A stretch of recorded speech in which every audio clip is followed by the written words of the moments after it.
Toronto Raptors, regardless of who was out there on the floor and who wasn't for the Dubs, it was a game that they came to win on the road, and they did 38 times. The finals have been even at 1 after 2 games, 31 of the 38. The winner in Game 3 has won the championship. The Raptors by 14 at Oracle.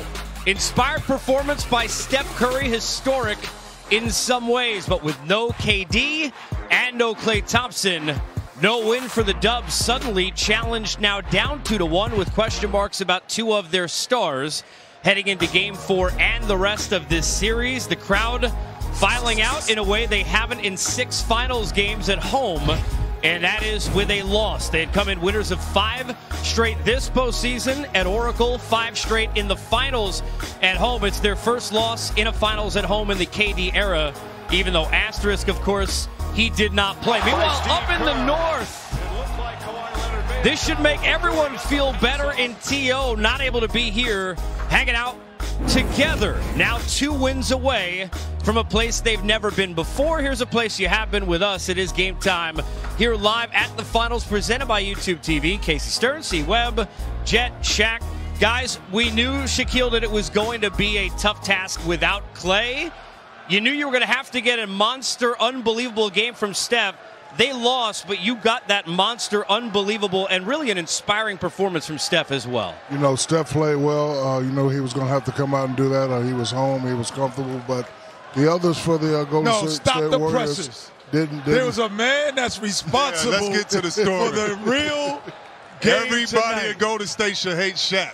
Without question. Before In the general, game, but before also the game, because of this. Because Shaq, of what he done to him, he personally. He tapped me on the side, and he looked at C-Webb, and he said, my rookie over there playing around. He's talking about Danny Green. True story. He said, Danny, come over here. Come over here. And he grabbed him over, whispered something in his ear about getting ready for the game and said you wasn't doing it. Said it on the air. He said Danny Green will have his breakout game tonight. Because Danny went to the other side and started really shooting hard. And I go to Kenny. I said, man, I think he's going to have a big game. And I was like, no, I said, it can't big be fella that. got him focused. No, we didn't believe. But yeah. now, we don't have, I don't believe, the dream sequence music they might put on this. But, Shaq, we do take you back to the past in the DeLorean to this moment from earlier tonight. Man, what I saw about Danny when I was with Cleveland, guy didn't get a lot of playing time, but he practiced hard. You know, he battled against, Boobie Gibson, LeBron James every day. And, you know, I told him, I said, look, I play with a lot of shooters. And I'm not going to tell you how to mess your shot because I've never been a shooter, but I played with D. Scott. I played with guys, Jeff Turner. Every time they left it, just leave it up there. I've seen Stojakovic. You know, I played with Rick Fox, Big Shot Bob. Every time they leave it, it goes in. So I used to always tell him, just leave it. And then, you know, he went on and played with the Spurs. Like, I'd go down there and see him, and I always tell him, I just brought him over here because I saw him messing around in the warm-ups. And I said, hey, man, this is the finals. Leave it and stop effing around. Get your game right. Yes, Here is the video of the whisper heard around the basketball world. And it wasn't a nice Game 3. whisper. I wish I could repeat what I said. But listen, all these young guys, you know, I played with him, and I've been a leader my whole career. And listen, this is the finals, and he hasn't been playing well. And we all know what he can do. When he was with the system, Coach Popovich was me. Coach Popovich would pull him to the side and say whatever. And I just want everybody to, you know, play at a high level. And I saw him messing around. You know, I was over here looking at it. It kind of upset me. And I pulled him to the side. It upset you? Yeah, it did. Because, you know, he's out there laughing and joking. When you're shooting 20%, it ain't no laughing and joking. But like, I used to come out here. Yeah, I mean, like, I used to come out here and see Samaki and Devin Jordan and guys, and I used to pull them back I and love say, you hey, just man. laid out 2 dudes. No, because you know what? Chris Webber hates Chris Webber hates Samaki Walker. Shout out to my man, Devin Samaki. He won Jordan. the championship after dancing on stage with Shaq. Shaq, can you, Samaki, we might win 3. We might win 4. You know what's funny, too, is because when we saw Kenny, look, the Warriors, one thing, they ton of fight in this game. Not just from Steph. They were diving on the ball, grabbing loose balls, rebounds, doing the best they could. But the three-pointers from Danny Green, the one from Van Vliet late, a couple from Gasol, it was the three-point line, Jet, where really the Raptors seemed to shut down any momentum when the Warriors started to get the crowd into it late. Well, it's a different game when, obviously, there's no Klay Thompson on the floor. because the defensive assignments change dramatically.